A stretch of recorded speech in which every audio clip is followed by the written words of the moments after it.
Well, I think this is really the climb everybody has been waiting for, Paul, and immediately the yellow jersey is there, the polka dot jersey is there, and Casagrande is there, and Rees is there. Well, that's remarkable because, Phil, this is the mecca of the climbs for all of the climbers. Every climber wants to win here on Alpe d'Huez, and I'm quite sure Richard Virenque does as well, because he's never won a stage of the mountains in the Alps.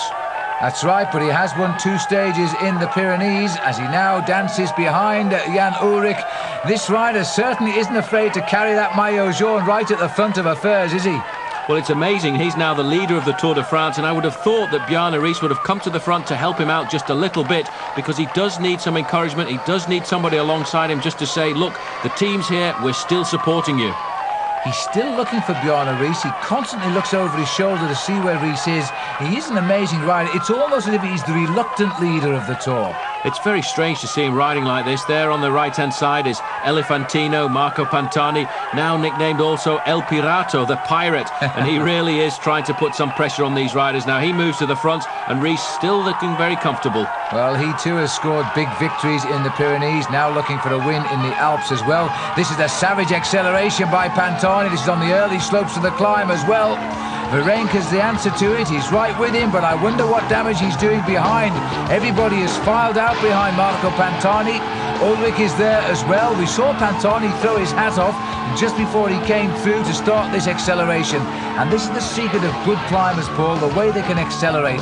Well, it's not just that, it's the way they can accelerate again and again. And it's interesting to see this time Bjarne Riis is there. He's sitting on the back of this group of 4 riders, so it may well be that after the tough time he had in the Pyrenees, he has finally recuperated. And Casagrande and Escartin are the losers there. The man we've also not mentioned, Abraham Olano. We haven't seen anything of him since the real attack started on this climb.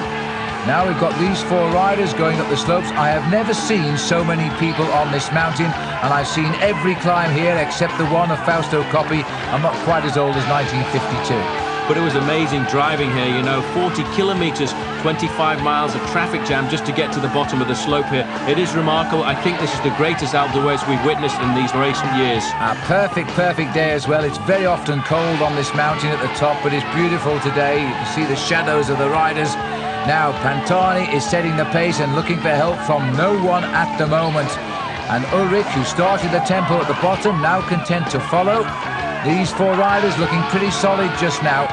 Well, Pantani's great to see him back. There's the earring that's earned him the nickname of the pirate. He's just getting into a rhythm here, just pushing the pressure on everybody else. Looks over his shoulders to see what sort of damage he's doing. But, you know, he really is flying, and I think most certainly he's back. And I was quite convinced after that crash he had in the Tour of Italy that we wouldn't see a great Marco Pantani here in the Tour de France. But I think he certainly is back, and he's great. I don't think anybody seriously thought he would ever come back from the crash he had in Milan-Turin, which caused all of his problems, but he has come back. He is very much a part of this Tour again. Remember, he's had a 3rd place finish in the Tour de France, as well as winning a couple of stages. So it's amazing to watch the difference between the co-climbers at the front, Marco Pantani and Richard Virenque, bobbing around on the machines, using the upper part of their body to try and keep the gears going around, while all the time Ullrich is sitting down. A glance at the second group here. We've just seen Olano. There's Jimenez, the champion of Spain. There's Olano, 151. Escartin is here. Now, this is interesting. That's Laurent Madouas also in this group. Now, look at this, Paul. We've gone back to the leaders just in time, because it looks as though they've cracked Riis. Well, I think he's put the white flag up there because he couldn't stay with the pace being set by the 2 climbers. He's just going to ride at his own pace now and leave it up to Jan Ullrich in the yellow jersey to mark the 2 best climbers of this year's Tour de France, Marco Pantani and Richard Virenque. But still, Ullrich looking very calm, sitting down. It's amazing the power he uses when he climbs. He's such a deceptive bike rider, sitting there solid as a horse. Now, further down, number 1, last year's winner, is in desperate trouble yet again on the mountains he loved so much last year, where he gained all of his time in the Alps. Now in the Alps, on the first day of serious climbs, like it was in the Pyrenees first day, Bjarne Riis is in difficulty. There's the flags that will cheer him on. The official figure coming out of Denmark was 30,000 spectators were all heading for the Alpe. Defending champion of Alpe d'Huez. And Bjarne Riis is the defending champion of the Tour de France. Now he knows the situation he's in. He knows that he's hitting just about his limit. Now he's going to have to settle down and hope he recovers as the climb goes on. That's the only thing he can do. Find a rhythm that's comfortable for himself and hope that by the top of the climb he doesn't lose too much time. And these men at the front, though, really are flying up the mountain. The record as well for the ascent of the climb here held by Marco Pantani himself when he won the climb just a couple of years ago. And that's circa 38 minutes as Pantani continues to keep the tempo here. And the crowd you can hear cheering all of the way, but this little climber staying out of the saddle now, riding on the bottom of the handlebars, no relaxed climbing at all from him. He's just keeping the rhythm high. He actually looks as though he might be causing a little bit of distress here to Jan Ullrich. He doesn't look as cool all of a sudden. He is starting to bob and weave just a little bit, but it's amazing. Pantani has not asked anyone for any help. He's put everyone under pressure, and the man who thought he could ride well on the Alpe d'Huez, Luc Leblanc, also falling away from the leader. He's a long way behind. Well, this hasn't been the season for poor old Luc Leblanc. He was looking set, and oh crikey, back to the leaders, and it looks as though Ullrich has cracked, unless Ferenc opened the door and pulled round behind him. Well, I think Ferenc just couldn't stay on the wheel of Marco Pantani, and the reaction now has come by Jan Ullrich, and he's closed down on Pantani, the climber, so it just goes to show how strong the man from Germany is. To respond to an attack like that really is quite remarkable. This is a superb piece of tempo riding, but very briefly, as I was saying about Luc Leblanc, he had all set to finish third in the Tour of Italy. He had that spectacular crash in the time trial there, coming down a mountain, and I don't think he's really refound himself at all. He's struggled every day in this event. The one man struggling now, Phil, is Richard Virenque. In fact, that acceleration out of the corner there has put the climber from France into difficulties, and he couldn't stay with the two leaders, so now just two men up the road, Marco Pantani in the yellow jersey of Jan Ullrich. Well, the one thing that Richard can be sure of is plenty of support, but he's losing ground here, and this is the first time we've seen a little climber from France be attacked as well. But really, Pantani at 10 kilometres to go has just simply stayed out of the saddle. Now he's starting to go in and out of the saddle. He's kept the rhythm so high, and they've all tried and so far failed to match him. Only Ullrich again surviving. Well, he'll get a lot of confidence out of that, because I think the man he will have been a little worried about on the climb of Alpe d'Huez is Richard Virenque.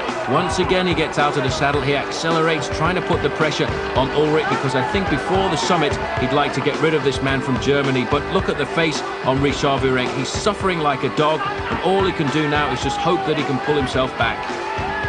Well, he knows he has a little bit of time in hand, and is probably just as well, because I think he's finally decided to let the little pirate escape. He's 9 minutes 11 seconds behind Jan Ullrich in the overall classification, lying 5th at the moment, and so every pedal rev now will gain time on everybody in the Tour. Well, you see how Pantani went round the wide part of the corner there. It was not quite as steep. He came out of it, accelerated away, and the gap opened up immediately.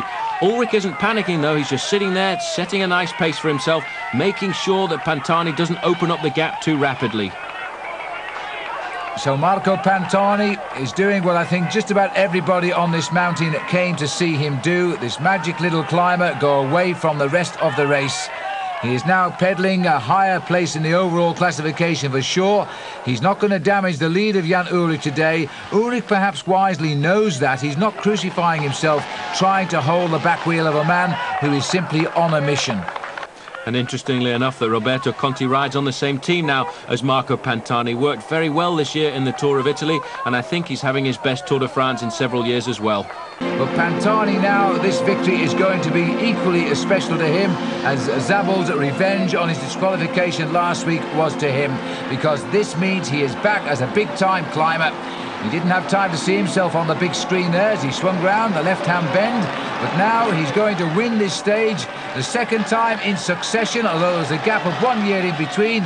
Marco Pantani of Mercatoni Uno will be the winner at Alpe d'Huez today. He will gain time on everyone. He will climb up the overall classification as well. This is going to be a great feeling for him.